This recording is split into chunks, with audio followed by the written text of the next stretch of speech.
But I just came to confess, that I'm just feeling so blessed. I'm just feeling so blessed. I'm just feeling so blessed. Wake up every day, big smile on my face. I just came to confess that I'm just feeling so blessed.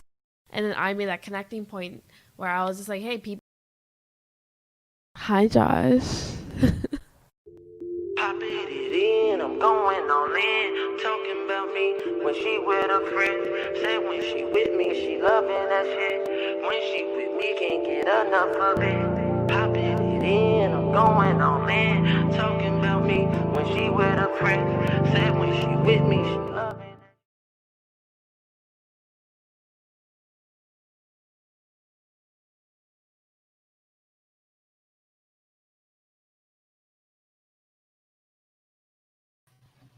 All right, what up, guys? Just waiting for everyone to arrive. Let's check out this new intro.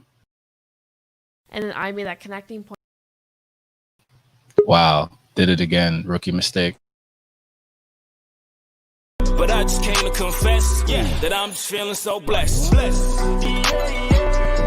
just feeling so blessed. I'm just feeling so blessed.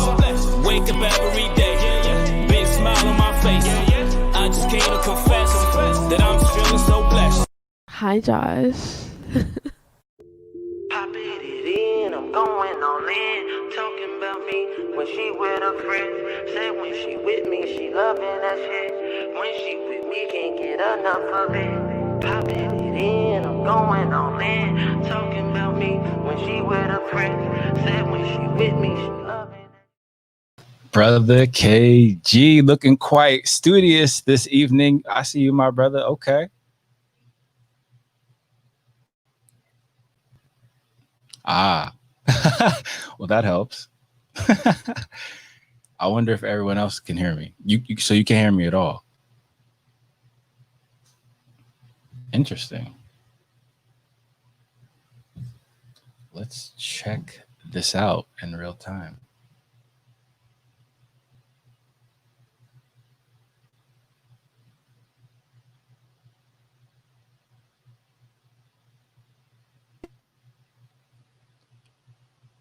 Can you speak, Kev?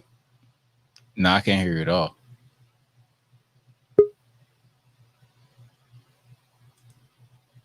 Miss Ariella, good evening. Hi. Hold on 1 second. Cool, you can hear me like this, right? Oh, there you go. I hear you, Kev. My headphones are not connected. Can you hear Josh? Yeah. There we go. Can everyone hear me? Can you hear me? I hear Ariella. Yes. I can't hear Josh. Can you hear Josh? Josh, can you say hello? I did. Oh, you can't hear me either.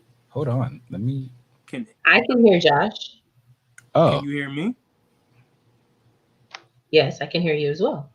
I can hear Josh. I can hear you. You can hear me, but I can't hear Josh. Wow. So Chloe says that she can hear everyone. So Kev can't hear me. That's so weird. You still can't hear Josh? No. Can you translate for me? I guess he'll be right back.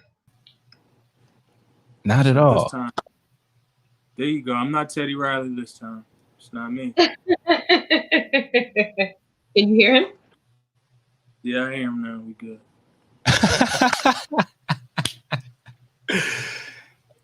That's hilarious. But guys, how are you? How was your week?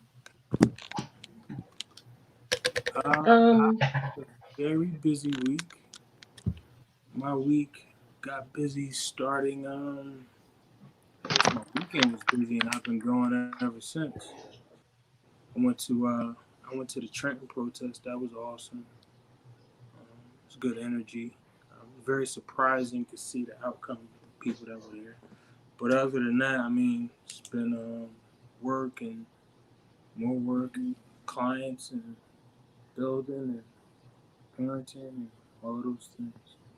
What And about you installing guys? that home gym, that gym looks Oh amazing, man, Kev. That's what I'm talking about. man, oh man, that was really exciting. I think pretty sure I overdid it on the first one.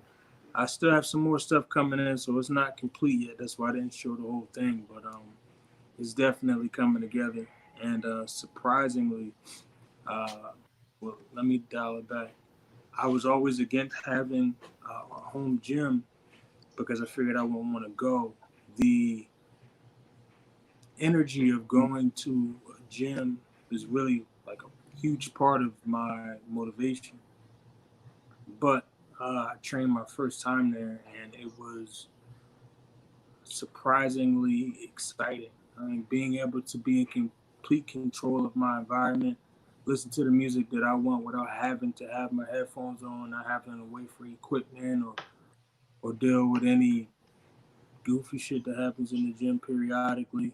It was amazing, and everything that I need, I have. I mean, there's a couple pieces, like I said, the key pieces that I'm still waiting to be delivered. But for the most part, I had everything that I wanted. When the rest of it gets here, I'll be in tip-top shape. So I'm really looking forward to it. And just a little context for everyone, KG is a trainer, certified and extraordinaire, my actual personal trainer as well. And actually, KG, if you don't mind, we have Chloe Diz in the audience. And I was trying to explain to Chloe Diz that it's a little bit different level of intensity as opposed to having a digital trainer compared to a trainer in person. Because I've also done Insanity, like it is incredibly intense. But again, working out with you in person, or shout out to my man Von Hebron, former NFL player. So he trained me when I was actually balling as well. So it's a different level of intensity, and you actually get a much more out of it. So I have online clients and I have in-person clients, and it is a different level of intensity and involvement and engagement for me also. Like I get more from and I give more to clients in person. Not to say that, my online clients don't benefit from it, but a lot of times because I'm passionate about what I do, I actually do most of, if not all of the workout with people in person. And they say, the saying that birds fly longer when they fly together, right? So when you feel like you're in it with somebody rather than somebody just saying do this and do that and do this and do that, when you feel like they care about your development and your goals and things like that, I think that it really gives much more to it. And what about you, Little Mermaid? I mean, you have an affinity for the gym as well. It is incredibly passionate, especially if they check out your page. Yes, I do like to train, and I do like to train hard. I've trained with both of you guys on several occasions. I'm not a stranger of picking up weights and heavy weights. It's been a little bit of a struggle being at home, especially with very limited equipment, but I try to stay active as much as I can. I do tend to fall into a slump even when the gyms were open. But now that the weather is nicer, for me, that's a big motivator sometimes for me to just kind of get outside and move rather than stay home. I think I'll echo what Kev said, that when you think about working out at home, you're kind of like, but these past couple of months have forced us all to look in a different direction and try different things. So it's exciting. I can't wait to try out that home gym, KG. But yeah, good stuff. Absolutely. And it would be great if, I would say, these people that we're about to talk about would take that advice. We're going to talk about people who consciously and have a desire to be in a toxic relationship. So things like this. Look at this text message exchange. I'll try my best to leave you alone. I'll block you on everything. 100. Have a nice life. Because when you say that, that has to be finito. Like that's after that, they're excommunicado, or else don't actually say it. Just, food for thought. Right. You want me to come get you? Which means whoever that is, they got it like that, clearly. And look at the response. Up to you. Also, shout out to Hood Ratchet TV for sponsoring the stream and supplying this post. You blocked him last week, his number and Instagram, and he's in your bed right now, butt ass naked. Toxic love wins. And guys, why do we think that toxic love is winning nowadays?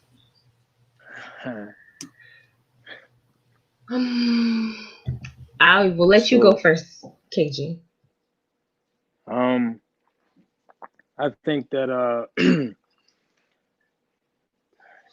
don't know if I agree that it wins. Honestly, my perspective is that we're from the microwave era, right? So we're used to having things right away. We don't want it the long way. I mean, it ties in the same perspective. How I train, I do it the old school way. It takes time to get to where you want to go.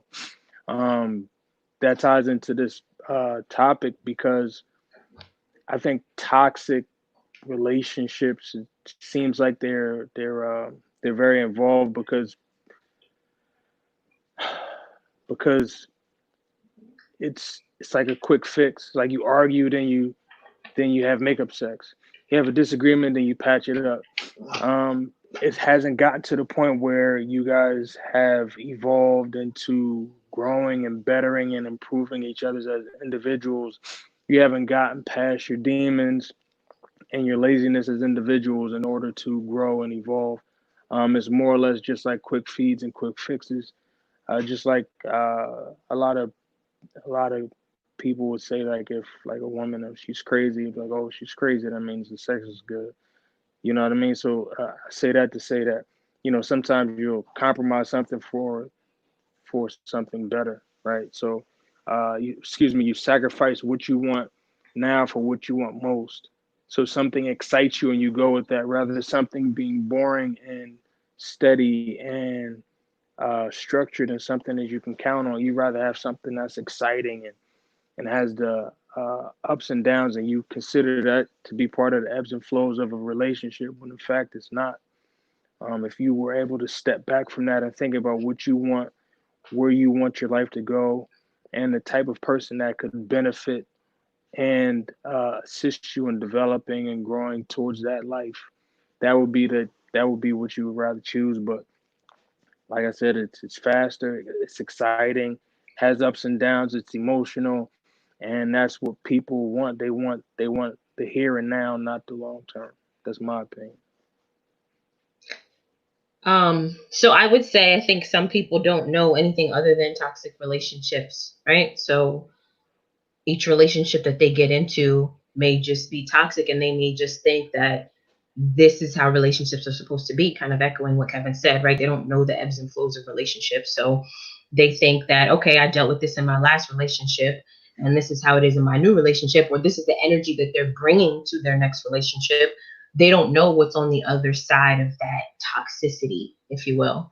They don't know that a relationship can be exciting in a different way and non-toxic and non-confrontational and things like that. So I don't think toxic relationships are winning, but I think some people don't know any other way until they find, that true love and what works for them. They won't be able to get out of that cycle. Oh, would you say, Sorry, KG? I laughed at the comment. True love is just, I don't know. As true love, what the fuck is that? Well, when you know, like, how you should be loved, like the right way that you should be loving your partner and your partner should be loving on you. I don't see anything wrong with those words, true love. It's true to you, not true to society. Sounds better that way. Yeah, I think that the point that you made. You said that this is all that they know. So they go like, hey, this reminds me of my last situation or relationship, and they go with that because that's what they're used to. I've got to the point where, well, I've passed the point where you start looking at the individuals as who they are. You want to build with somebody enough when you actually love them and you mean it. There's so much responsibility and obligation that comes with that word. If you really mean that you love somebody, then you want to understand them and how they think and what drives them, right? You don't really give that type of energy in a toxic environment. It's more or less like the here and now and the excitement and the ups and downs. Not really like, oh, well, well, what type of relationship did you have with the men that were in your life? Your father, like how did that relationship go?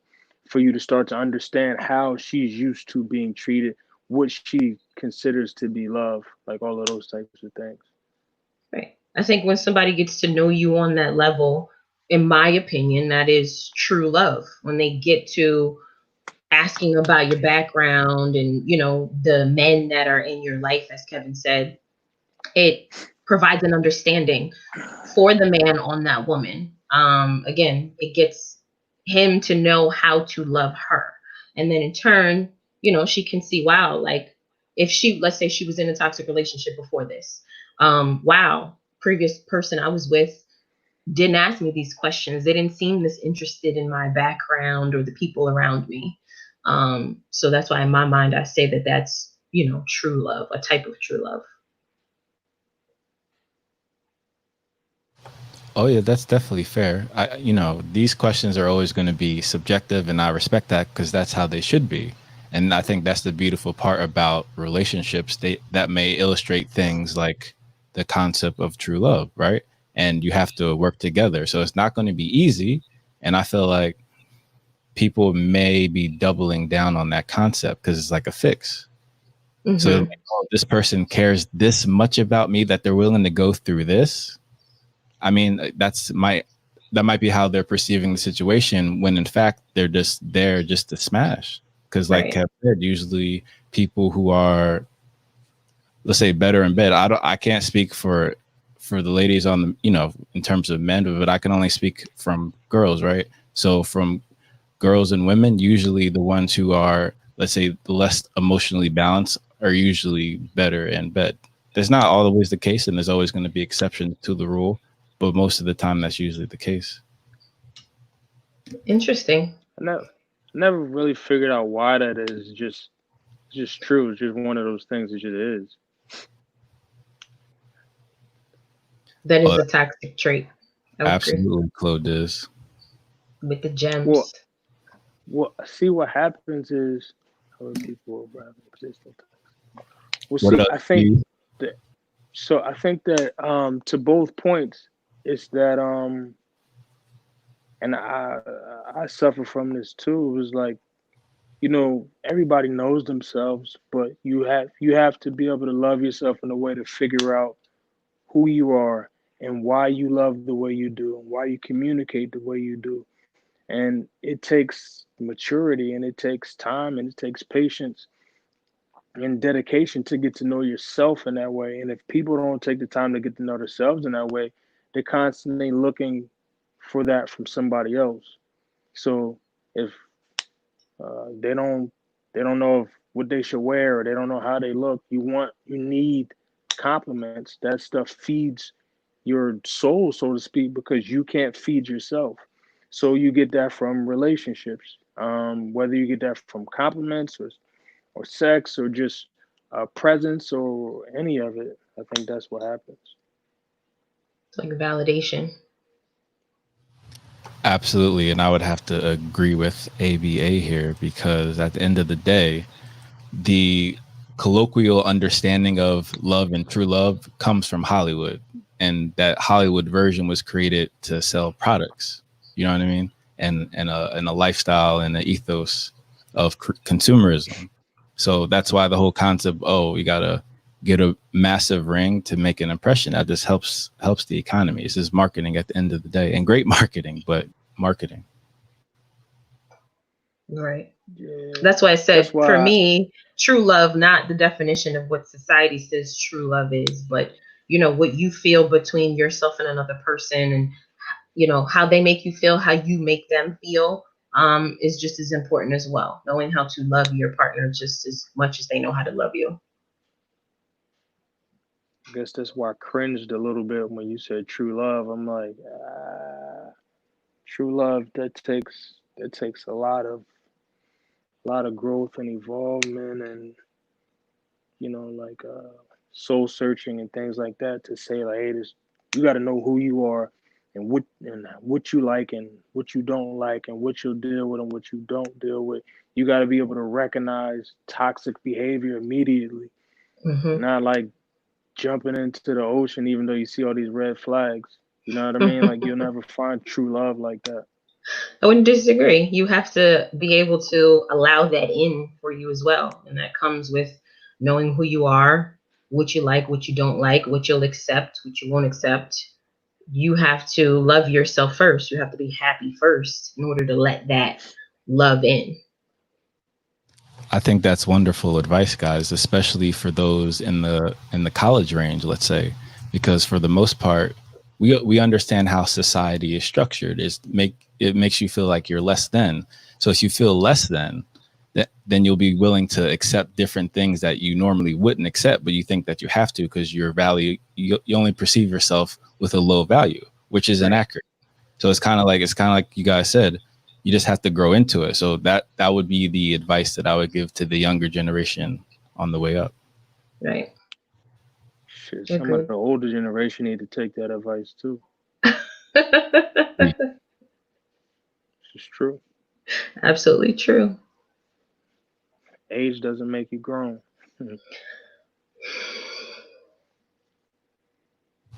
That's Facts. certainly facts.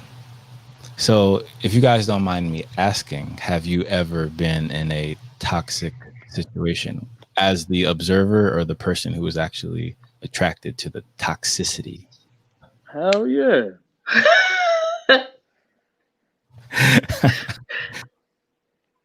Yeah, I've been in a Hell toxic yeah. relationship before. Toxic Many, situation. many, many, many times. Again, like Many they times. I say, can't sit when here you and know better, tell you you, do hey, better. I can't sit here and tell you, you got to recognize this and recognize that. If I never been through it, can't teach you how to Agree. throw a punch if I never punched nobody. Hell yeah, toxic. Ooh, Again, that's why I it's said, the like, same. sometimes you don't know, like, that there's other types of relationships out there. Like, well, this is how a relationship is. So then when you get into a different relationship and it's not toxic, you be like, wait a minute, hold up. What's going on here? This is different. This is weird. And then you know, grow and learn to appreciate a non-toxic relationship. But yeah, that's been a real thing for me, for sure. I could definitely see that. And I think essentially we need to teach people how to find the unicorn because we're teaching them or suggesting that they look for other things, which isn't getting them what they want, is only getting them toxicity in return. What do you mean, find a unicorn? The rare one, the anomaly. So, all right. So I wanna. The reason why I paused on that, right, is because I think that's like looking for the one, right? I don't believe that to be true personally. I think that you can. I think that any two people or peoples, I got different perspectives. Any two people or peoples can make a relationship work, and it can be a healthy, sustaining relationship that has longevity. Um, I think that timing plays a big part of it, and like we talked about, knowing who you are, and being honest about that. I don't think that it's like finding a unicorn, because I think that's far fetched.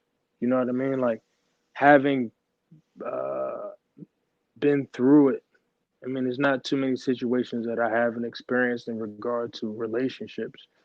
Um, I think that the the the mundane part of it, the boring part of it, that comes with it, but that's all wrapped up in it. But being able to know how to communicate with somebody, understanding their experiences and so on and so forth. I mean, even down to like astrology, all of that shit plays a part in it. So when you look at it holistically, you can really make it work with anybody if you understand where your strengths and weaknesses are. I don't really think you need to have like a unicorn, so to speak. Sometimes you have to be your unicorn in order to make it work with somebody that you want to make it work with. But then there are those who just, you know what I'm saying, they just belong to the streets and you got to leave them there. Miss Ariella, thoughts? Your initial statement about, you know, teaching people how to find a unicorn, I'm not sure if that's something you can teach, because I'm a big believer in people show you their representative when you first meet them. Even in wait. Who said teach a unicorn? Teach you how to find the unicorn. Josh said that. Right. So I thought you were saying like teach them to be a unicorn. I'm sorry. Oh nah. That definitely can't be taught. That's God given. No. I think that, you know, a lot of times people show you their representative when you first meet them, and maybe in the beginning stages of said relationship. So they could be showing you the unicorn, right? If we teach them, hey, this is how you find a unicorn. So not sure if I would be able to give good advice on that. But I don't disagree with anything that Kevin said. I don't really have much more to add to that. So teaching people how to, you know, not get into a toxic relationship. I mean, there are red flags that you do have to watch out for. But the unicorn finding thing, I can't advise on that. That's fair. I guess I look at it as self-awareness, because again, at a certain stage of your life, you weren't aware of your actual value. So once that becomes actualized and you become aware of that, then you can actually see the board, right? It's like a cosmic chessboard. So you can literally see the matrix, like, okay, the situation is actually this. So perhaps I should perceive the situation from this vantage point, as opposed to down here where society suggests you should probably fall in line here. You know what I mean? Don't stand out type of thing. Right. Self-value and self-love. If you love yourself enough, you'll attract that mate for you, right? That's going to bring those traits that you may be looking for, or maybe not even looking for, but that match with yours, right? Your vibration is high enough, your self-love is high enough, you'll attract that same thing to you, in my opinion. Law of attraction, I see you. Yes. How poetic. As we switch to the next topic, which is being in a balanced relationship. What's the best part of y'all relationship? The freedom to grow. Yeah, we just figured out, like, give each other that space to grow. Like, I want you to go out into the world when the day first start and attack as many different things as you can. So by the time we come home, we got something to talk about. You can't all the time hit somebody with the, oh, what you doing? Nothing. Thinking about you. It's not realistic. And once we got to that point where we got to that realistic part of the relationship, like, I think that's the best part. Like, give each other space. Give each other room to grow. Don't hold nobody so close they can't grow unless they holding hands with you. Like, you gotta let people grow and then come back to a neutral space. Post. I'm sorry. I thought that was brilliant. And again, I feel like it connects to the toxic relationships, because usually you won't know you're in that situation. So it becomes normal. It's your new normal. And then when you see something different, like Miss Ariella said, right, then it changes your perspective completely. Agreed. I don't think you can grow in a toxic relationship. I don't think, you know, just going off of what Iman said in that video, if you were in a toxic relationship, either partner can't go out. At least this is my thought process. Either partner can't go out and be themselves, right? And do something for themselves, by themselves, with themselves, without that toxic partner being like, where you at? What you doing? But also touching on something else he said, right? I think it takes a real relationship to have deeper conversations, where he was like, you know, you can't text someone and say, what you doing? And they're just like, nothing. That gets old. You know, that I think that happens a lot on the dating scene. I know we've talked about it previously, like with a lot of these dating apps, right? You meet someone, you don't meet them in person, you're meeting them on an app. So all you have is text messaging for a while, especially now. So that whole just texting somebody to like, hey, what's up? What you doing? Just texting to see what you're doing, and you don't have anything else to say on the other side. I think it's a part of growth within a relationship, learning, that you guys have similarities and like to talk about the same things, elevating, growing within that relationship and letting them go out and do different things so that you do have things to talk about when you come back together.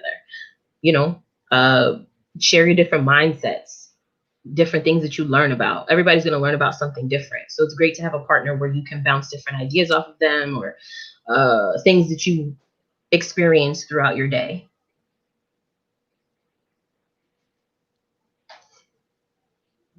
KG, your thoughts? So I wanted to kind of circle back. You mentioned that you can't grow in a toxic relationship. I disagree. I mean, when you are, or when you have a destiny, or you are bigger than the space that you're in, you outgrow it. Rose can grow from concrete, right? So I say that to say that, when you start to realize who you are, like Josh mentioned, when you know your worth, you can outgrow a situation. You can learn, say, hey, this is everything that I've been dealing with, and this is everything that I'm accustomed to. I've never seen anything outside of that. Even the relationships I've seen tie into what I've been experiencing. I want something different, so I'm going to do something different. There goes your growth. I mean, when you can see it in your head, that's your growth. Now you just pursue it, right? Um, I think that a balanced relationship uh, is it's like a blanket statement. It's like true love. You know what I mean? Like that's true to the people that are in that love. It's balanced to the people that are in that situation. What does balance look like?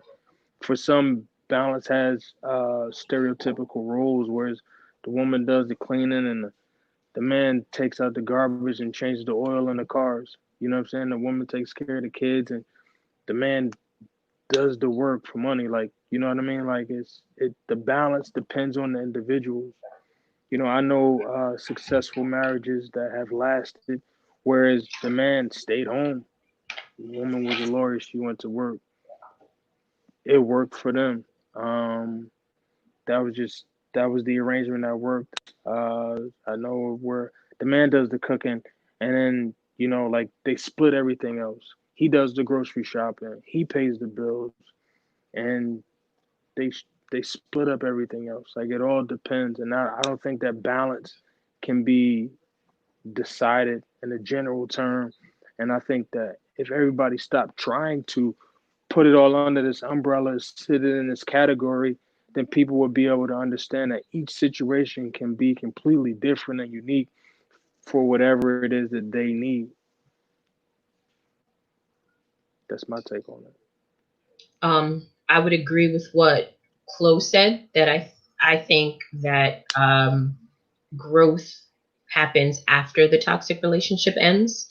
When I said that you can't grow in a toxic relationship, yeah, you can have a different mindset, but I think you would need to remove yourself from that toxic relationship in order to continue to grow, in order for your mindset to, keep growing and you doing better and feeling better. I think if you were to stay in that relationship, that's not growth there. Just because you thought something different but didn't act on it, that's not growth.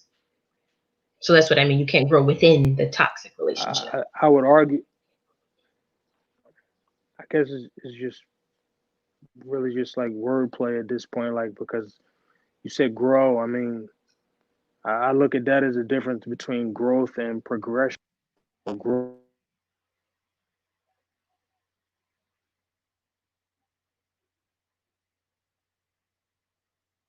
KG, we You guys, can't hear you. hello? Yeah. Oh, Can you hear me now? yeah. Mm-hmm. Yeah. So I took this call on my phone. Sorry. Um. Anyway, I think that the my argument was that the difference is growth versus progression, or growth versus evolving, right? I think once you recognize you have a shortcoming and you want to do something about it, that's where the growth starts, right? When you have information that somebody gave you, and now you get it and you understand it, that's growth. Now, when you start to exercise it and use that information, now you're evolving and you're progressing. So I get what you're saying. I see the comments and I agree with a lot of them. But I think that um, you can grow in any situation, whether it's good or bad. And I think that you evolve and you build on that. Given the right circumstances. That's my. I just wanted to interject real quick. Sorry. Okay. Yeah, that's definitely fair. I think, as we always say, it's very much subjective and intentional, as it should be.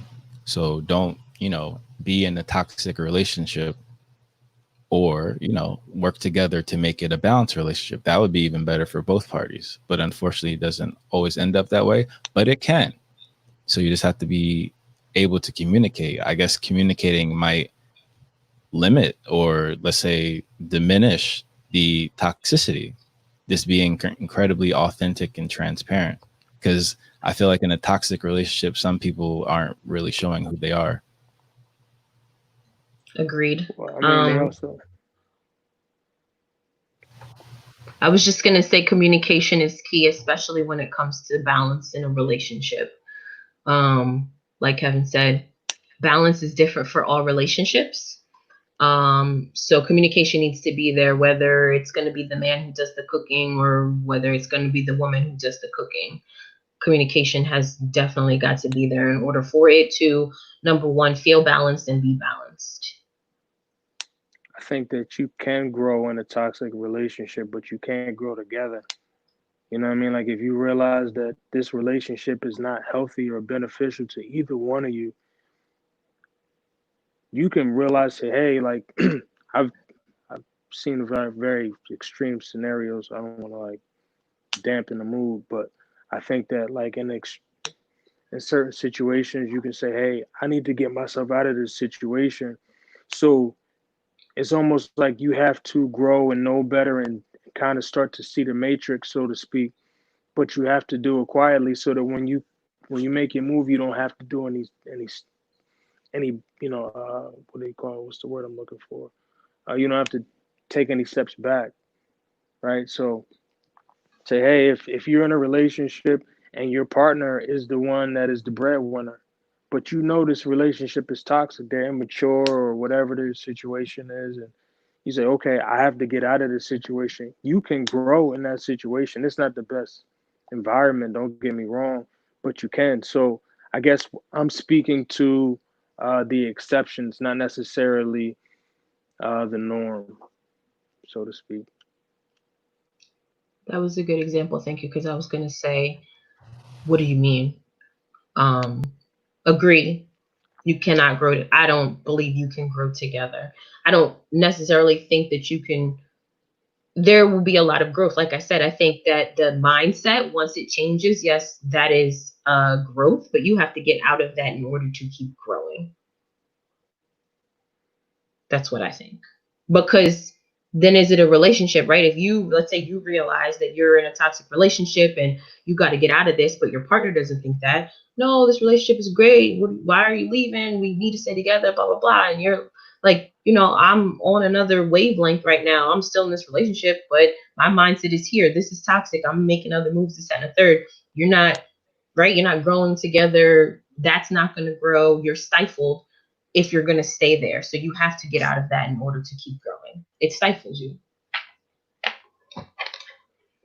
It definitely holds you back. It's it's having people essentially being energy vampires in your life. So why would you ever consciously allow that to happen? Don't give your tacit consent to something like that by not saying anything or thinking you deserve that, because surely not many people on earth deserve that type of relationship.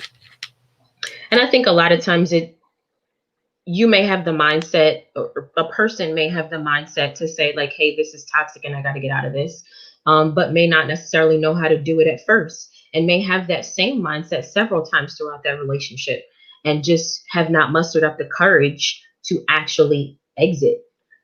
So continuing to, like Josh said, get your energy sucked out of you while you're in that relationship, thinking like, all right, well, you know, we've been doing this for 5 years. Maybe it'll get better. Or maybe if I say like, I can't do this no more, maybe things will change. That's toxic as well. So I think, you know, yes, that is, like you said, Kevin, that is a part of growth, but there should be more in order to rid yourself of that toxicity from that relationship. You have to act on that mindset in order for it to be true growth, in my opinion.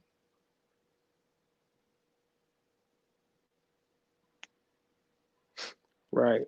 That's why I was that. I don't know if it's ABBA or ABA. I don't know, but what they're saying is exactly my thought when I heard balance. I'm like, I don't know if balance is the appropriate term, but definitely I get what the point is just trying to be made, but I don't know if it's necessarily balanced. Maybe it's simpatico. Symbiotic for sure. I guess you would just say a non-toxic relationship, since we went from toxic to balance instead of balance, maybe a non-toxic relationship. Yeah, because but I you guess can have a relationship that's not toxic. It could still be ass though. You know what I mean? true. Like no, it's not bad. It's just whack. But It's whack. whack being like meaning what though?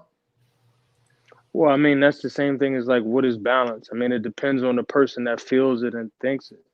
I mean, I can sit up here, I get chewed up like that. I could just make up a scenario and, you know what I mean? So, I mean, whack is whack depending on who's calling it. Okay. I definitely agree. And I feel like this next aspect of symbiotic relationships, or whatever you want to call it, might be thinking about it in this way. Man, listen, are you dating an asset or paying bills? Bills are often confused with assets because we pay bills to buy value. Bills will never return on your investment. Bills will only return what you purchase. You will know you are dating a bill when they give you exactly what you paid for. You take them to dinner, they eat the food. You text, they text back. You call, they pick up. You list your dreams and they listen. It's like making the wrong hiring decision. Have you ever hired a well-paid employee and asked them to move outside their job description? An asset will see that as promotion potential in or outside that company, but a bill will tell you that this is not what you hired them for. A bill only makes withdrawals. Assets make deposits. An asset will multiply every territory she touches. Bring a good conversation to an asset and watch him match you knowledge for knowledge, debate for debate, point for point. And when they don't know how to contribute, their curiosity will drive them to delve deeper into other topics of dialogical exploration.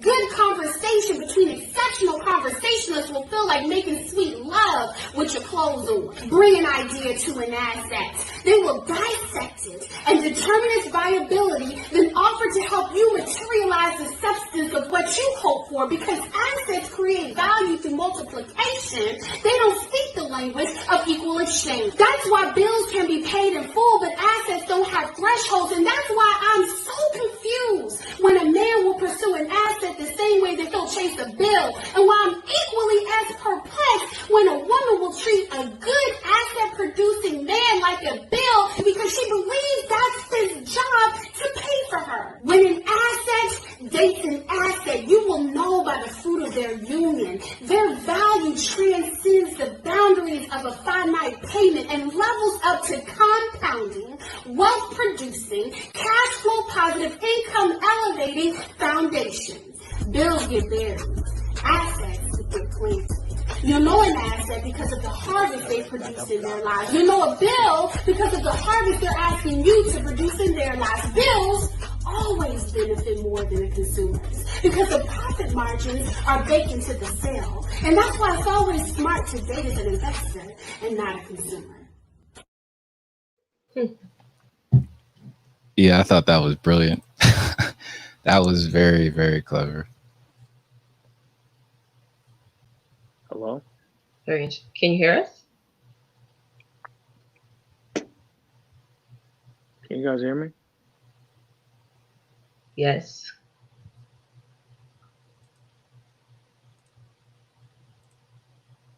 What happened? Wait, y'all can't hear me? I can hear you, and I can hear Kevin. I don't know why he can't hear us, No, I can hear y'all. but he can't hear us. Oh wait, I just heard a noise. Can you hear us now?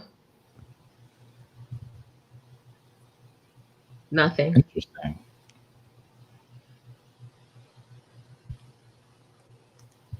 Teddy Riley.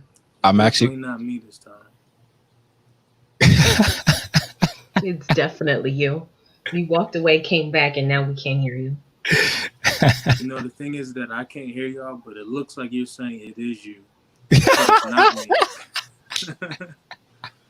I'm pretty sure that that's what's happening right now. You guys think It's you. that it's something happening on my end. It's not. Nothing happened on my end. You're the only one that walked away. Hold on. Do a mic check. Oh, technology. That is a wonderful question. Is the average woman a bill or an asset? Hello? Well, I would say the average woman would be a depreciating asset, so would ultimately be a bill. Personally, that's what I would say. That's what you would say. Yes. Huh. Okay. Brother Kev. Oh, Kev can't hear it. Damn. I don't know what's going on with him. How about now, Kev?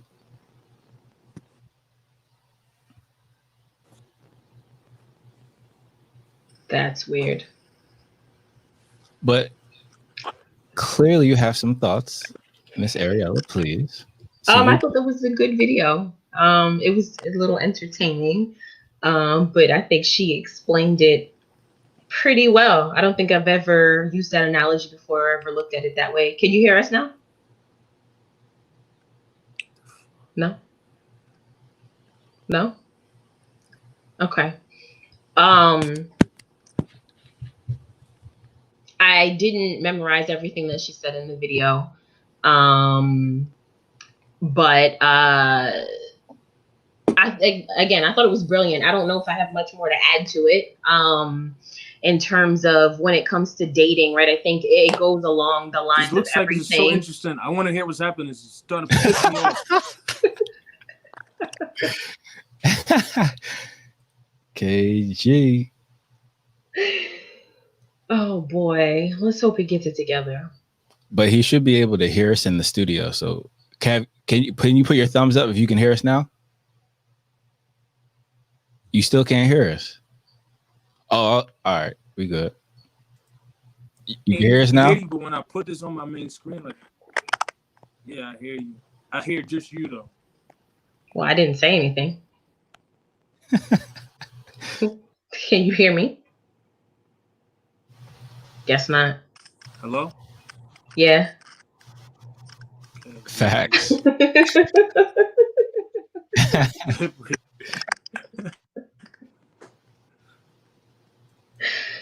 Can you hear me? All right, so recap for KG.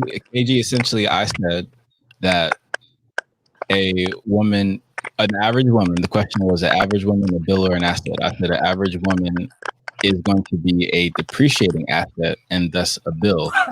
Which I don't agree with, by the way. I didn't say anything, but I definitely don't agree with that, and I don't like that you said that. So an average woman is a depreciating asset. Horrible. This is horrible. I'm using the vernacular we just saw. What do you want me to say? Please tell me you don't agree with that, Kevin, Right, because it's just. All right, so you bring me up to speed. I just wanted to breeze past that because I didn't like it. So, I think the average woman. I don't know if this is a good thing or a bad thing, but I cannot hear Ariella. I can only hear you. It's real still. I can't hear her at all. Hold on, Miss Ariella. I got Let's The average woman is What about now? depreciating as. Can you hear me now? Yeah, I hear you now. Yeah. So wait. Before you move forward, I wanna make sure I catch up to something. I saw the comment. Somebody said what, and then it was like attractive or unattractive or something to that effect. But you said the average woman is a depreciating asset, and then what was said after that? I ignored it. I breezed past it because it didn't agree with it and I didn't like it. And then you started having your Teddy Riley difficulties. So here we are. Look, man, Teddy Riley is a musical genius. Right? So anyway, I think that the average woman is not going to depreciate with value because, like we talked about last week, females go from girls to lady to woman. If she makes it to the woman stage, she is appreciating in value, in my opinion. Because her mindset is leveling up. I would think that, she's got a whole lot more responsibilities going on if she's leveling up her mindset. So I don't agree with that statement that you made, Josh. I don't really appreciate it. Because we get older means that we are depreciating is not true. We get better with time. Like fine wine. I think there are a lot of men out there who depreciate with value. Case in point, like I said last time, y'all tend to lose your hair. You gain weight, you get this belly. So no, I did not like that. Cheese. Cheese is definitely a Packers fan. That's funny. Exactly. Anything you give a woman, she's gonna flip. So there's no depreciating there, my friend. And it depends on the type of woman that you pick. So if you pick a woman and you feel like she's depreciating with value, then that's your fault, not hers. Sorry. Well, okay. So what are we assigning the value to each lady, Your Grace? Why would we be assigning a value to each lady? I guess I can't answer that question. I don't know every woman in the world.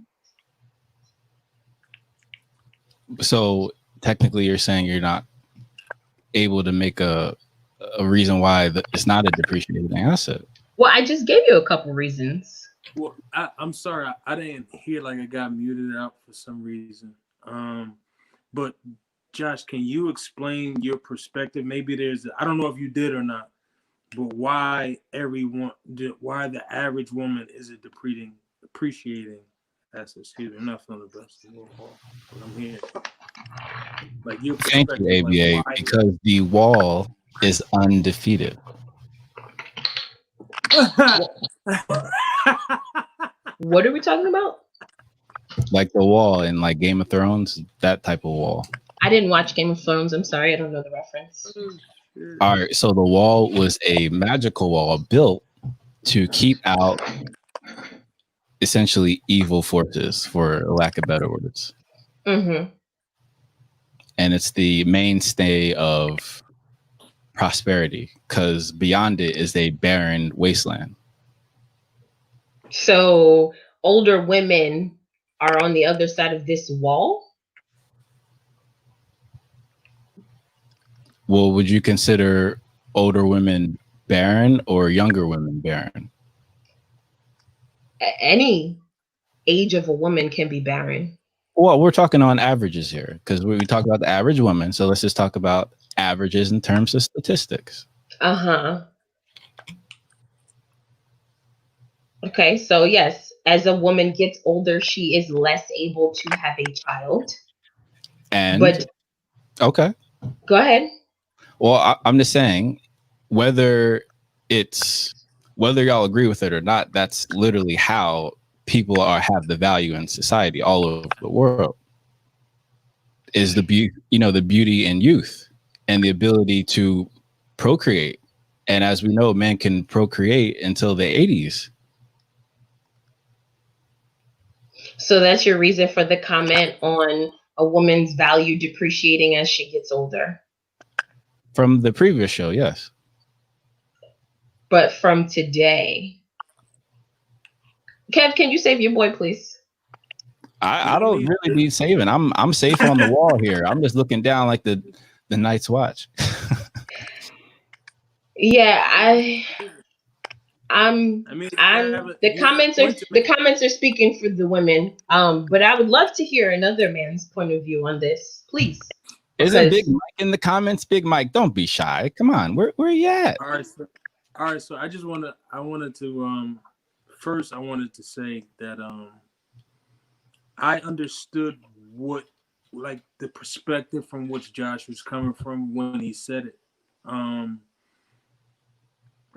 mean, but I also understood that sometimes a perspective, whether right or wrong, doesn't necessarily land the way that you want it to, right? That's why I was hoping he would elaborate on it, but he just kind of put it on the table, like, there it is, look at it. You know what I mean? So, Paul, I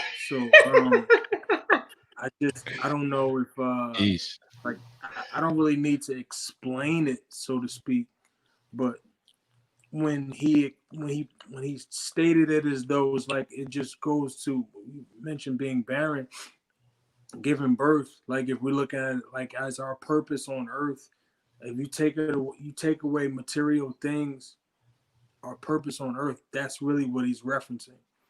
You know what I mean? So as an asset to that, I don't know how much arguing you can do with it. But that's not all women are put on. I mean, like, I'm not done yet. Go ahead. Right?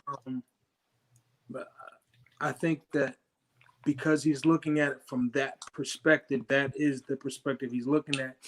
If you're not going to look at it from that perspective, your argument is going to be about something different.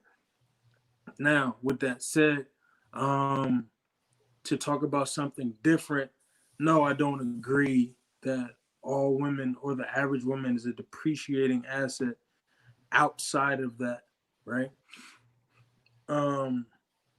I just thought it was wild that he said that right here. I was like, wow. But that was interesting. But no, I get it why the comments, why the women feel like, you know, they're up in arms and whatnot like that. Especially when women start getting over 30, they don't really take those type of comments too well. I'm not really sure what age they start depreciating. This sounds like a little bit of a dab, but okay. Why? Especially when they get over 30, they don't like those comments. But proceed. Yeah, like usually women, once they get past 30, they don't talk about their age. They don't like references to things like that. A jab. What am I jabbing? Are you feeling women? Like, no, not me. Not personally. I just feel like generally it was a jab to women. Women don't like that when they get over 30. I have no problems with this conversation. I'm listening. Oh, all right. Well, anyway, yeah. So the thing about it is that it kind of circles back to what we talked about the week prior when we mentioned how men seem to still have that that value, that asset, even as they get older. They have a lot more of a pool to date here. I don't even know. Happening here. Don't even know. I don't know what I'm not really sure what the problem is. I said it clearly. Like Josh was talking about specifically having children. We're not talking about any additional characteristics. We're not talking about help to build a life. We're not talking about anything outside of there. He's talking about like essential essence of man, woman, child. That's what he's referencing. Got it. I'm explaining it. Can we get to your point and how you feel? We got how Josh feels.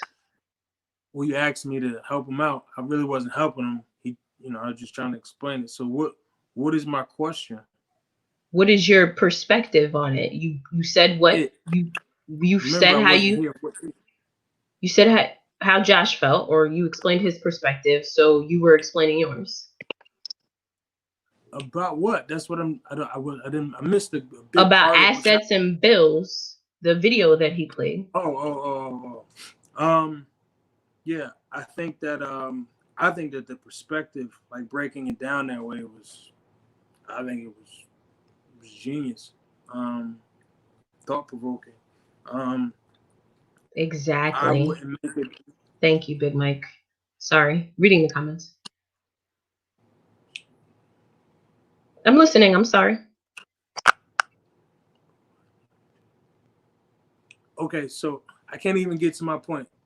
I'm not saying that is the only way to do it. Y'all are tripping. Listen to what I'm saying. The man clearly said that that is the only perspective that argument applies to, and that's the only application that he's using. Anything outside of that is a different conversation. So, what is your perspective? Because you keep backing Josh's perspective up. What is yours? People want to hear it. They're trying to kill my man over here in the comments, man. You said he don't need backing up. Nah, he don't.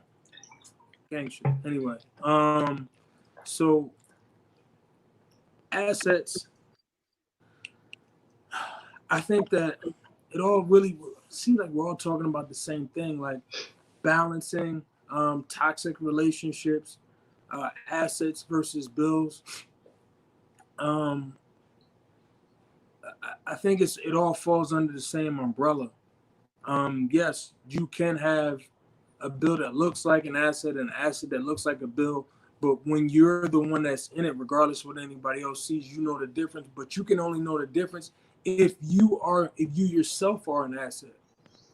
Because if you're a bill, you can't tell the difference. You know what I mean? Like if you're only reciprocating energy, then you don't know anything outside of that. Right? So it doesn't matter, in my opinion, it doesn't matter how old you are, whether you're an asset or a bill. It doesn't matter how young you are. It doesn't matter your gender. What it really matters is whether you legit are an asset or a bill. Because everybody that's gang ain't gang. Like I'm sure that a lot of people have friends that you're their friend, but they're not your friend. You know what I mean? Mm-hmm. That's surface the same relationships. That's the same thing as an asset and the bill. You know what I mean? But because of how you are, how you say, hey, because I'm an asset, I can absorb that. And you just choose to do that because that's the type of person you are.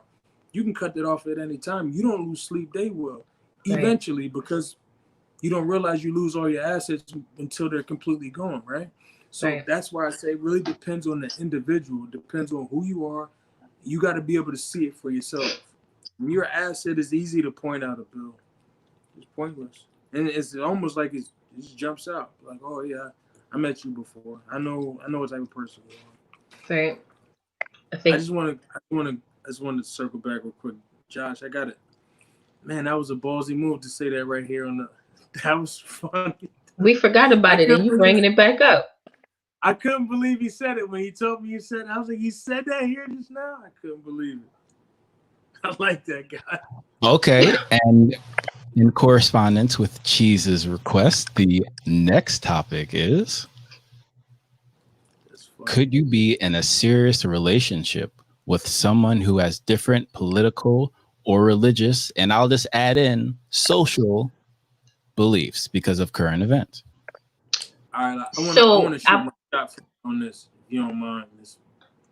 I do mind. All right, go ahead. Ladies first. Go ahead, go for it. I mean, I don't have much, but I want to break it up. So I don't feel that I could be in a serious relationship with someone who had different political and social views. Religious, possibly.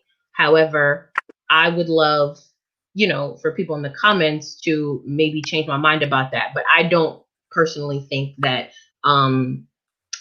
political and social views can be different in a serious relationship for me. That's just something that I have to, stand my grounds on, right? If we're in an election year and you voted for Republican and I don't necessarily agree with that Republican, I'm voting Democrat. How can we how does that work in the household? Social issues.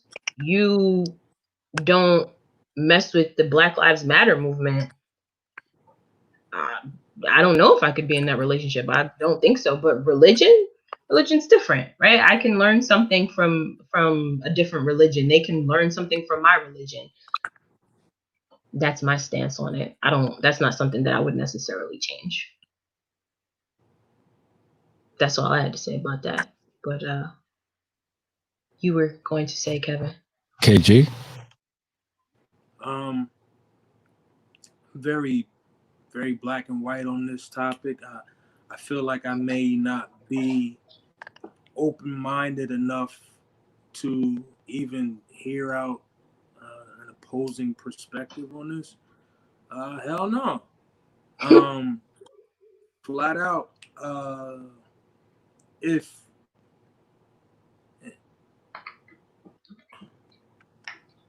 if you don't see it the way that I see it, then that means that we have fundamental issues. We got like foundational disagreements. We can't build that way. It's cracks in the pavement. We can't build that way if we don't see things the same way. Now, in a conversation, we're just debating different perspectives. That's fine, but at what point do you go your separate ways? Because you can't build a foundation when it's separations like that. I'm repeating myself. It sounds crazy to me. Yeah. I'm like, well, Ariella, you mentioned Black Lives Matter. If you feel like Black lives don't matter, then what are you talking about? Like all lives matter? Are we talking about blue lives matter? What are we talking about here? Right. Because I can't hear none of that. I'm sorry, I didn't hear what you said. You follow what I'm saying? So that's my personal opinion. If you're gonna be in my personal, intimate space, I don't want no nonsense around me with that. You know what I mean? You're gonna throw off my chi with that shit. I don't got no time for it. That's my personal opinion. In regard to religion, I have a little more tolerance for it. I guess it really depends. Some religions are cool, but I'm not really a religious individual. You know what I mean? Like, I'm more like hey, does this make sense? Or are you doing what your parents or what your people taught you to believe in? Are you thinking about this for yourself, or are you just blindly following? Because if you're blindly following, it's the same thing. I can't really rock with that, because at what point do you start to hear your own voice? Like Iman Shepherd said, he said, hey, we go our separate ways and then we come back after we've conquered the most we could in a day. If you're not thinking for yourself, then you think that you could think that, hey, we got to talk all the time. We got to see each other every day. I'm like, oh, I'm doing something. Well, I didn't talk to you all day. So what? I'll talk to you later. So it's those type of things. If you're not thinking for yourself, if you're not able to listen to new information and be able to change your perspective, if you are closed off to growth that will help people overall, I can't fuck with you.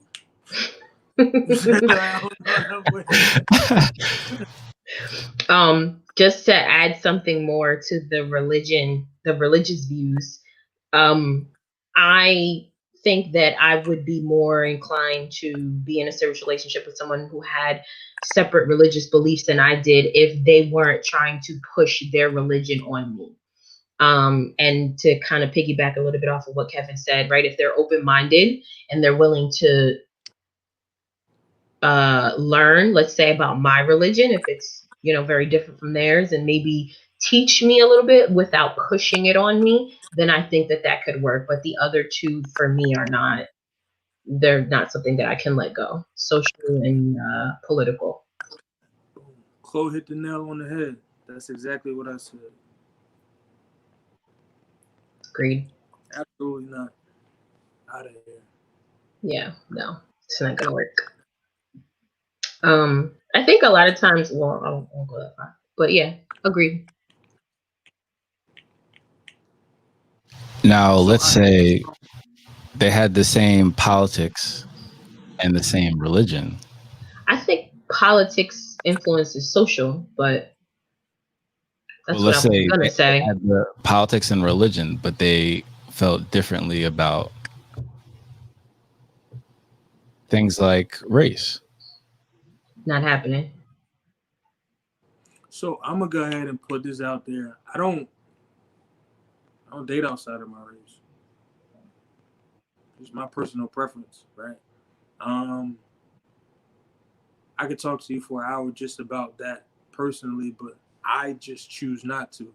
I feel like there are so many things that I've experienced just due to me being a black male that you would have to almost have seen it and experienced it, some of it for yourself, because I'm not gonna go back and explain every detail of my life, because a lot of those details help shape how I am, and they also help shape who I become. And especially if you're talking about having kids with this individual, you know what I mean? A lot of the core things that you learn as a person, you want to instill in your kids. You want to make sure they don't learn the wrong things. And if you're with somebody that can't get with that, they just can't get with it. It's just what it is. No. So I have, in my younger years, dated outside of my race. And to, again, piggyback off of what Kevin said, you know, I've had conversations with my friends. I'm not knocking anyone who has dated outside of their race, right? You love who you love. But personally, it's not something that is for me, for these exact reasons, right? Political, social views. Someone who's not African American can't 100% grasp the issues that go on in the African American community, right? Know, man. You can People, man, sympathize. they came up with it. I don't know Huh? if that's necessarily. I said some Spanish people, they, you know what I mean, they from the neighborhood, like they came up with it. So I don't know if I agree with, if you're not African American, you know what I'm saying? That's okay. Sorry to interject. You don't have to agree. So like I was saying, you can sympathize.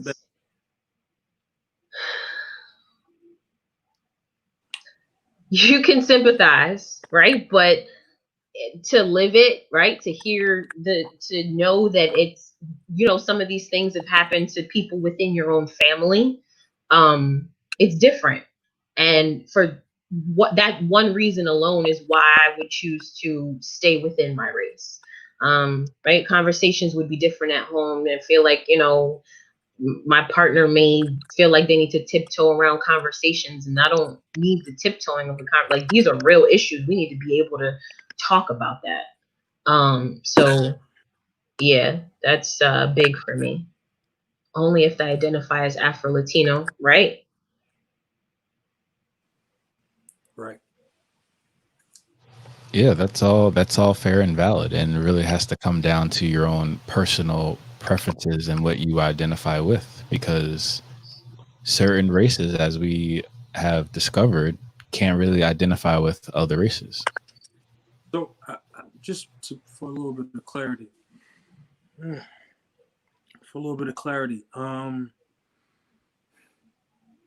talking about dating or being in a relationship?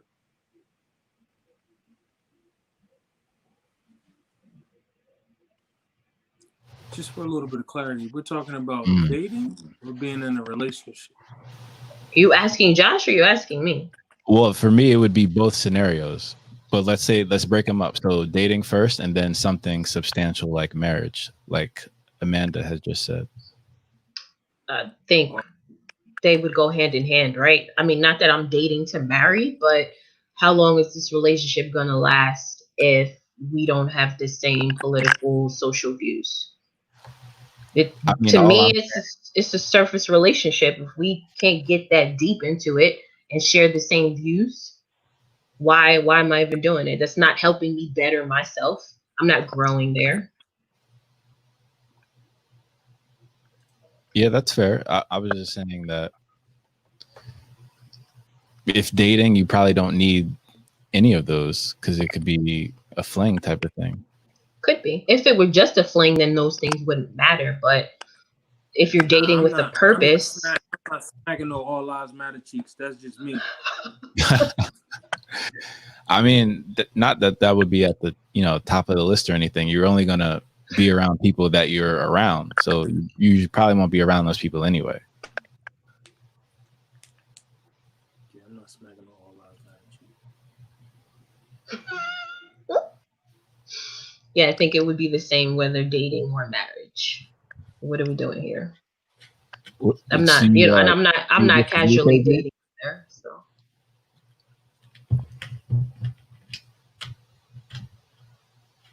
Would you say, Josh?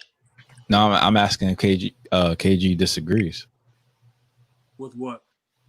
With would it be different if it's marriage versus dating?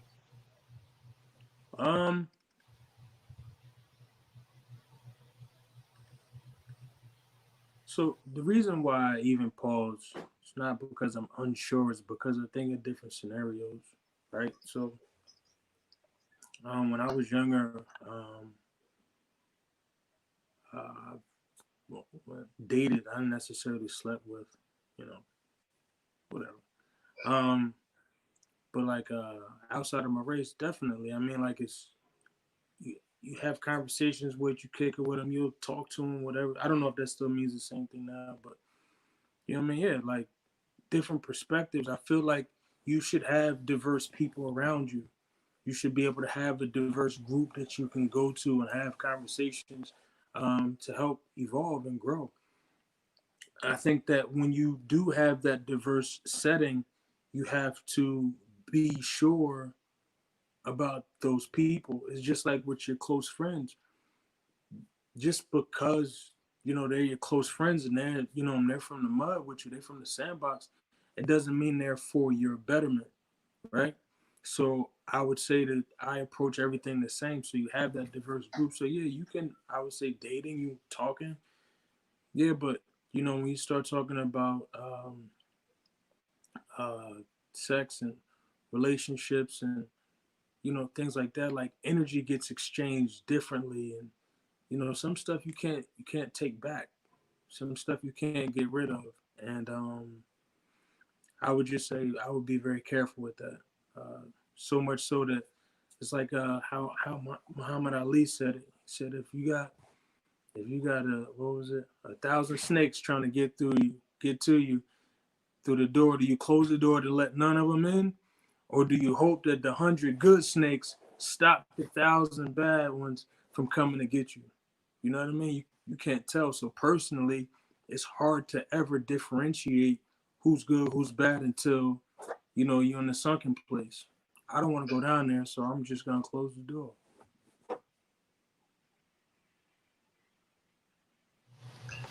Yeah, that's definitely fair. I feel like we're all clear on that topic, which is great. So guys, want to thank you for your time. Thank you for joining us, and we'll see you next week at 9. All righty. Thank you. And then I made that connecting point where I was just like, hey, people already eavesdrop. If you're out here having dope ass conversations while you're lit, it's like, why not? Why not put it into a podcast? He makes podcasts. He's here outside of the city. Pick his brain. I'ma just be here. But I just came to confess that I'm just feeling so blessed. I'm just feeling so blessed. I'm just feeling so blessed. Wake up every day, big smile on my face. I just came to confess that I'm just feeling so blessed.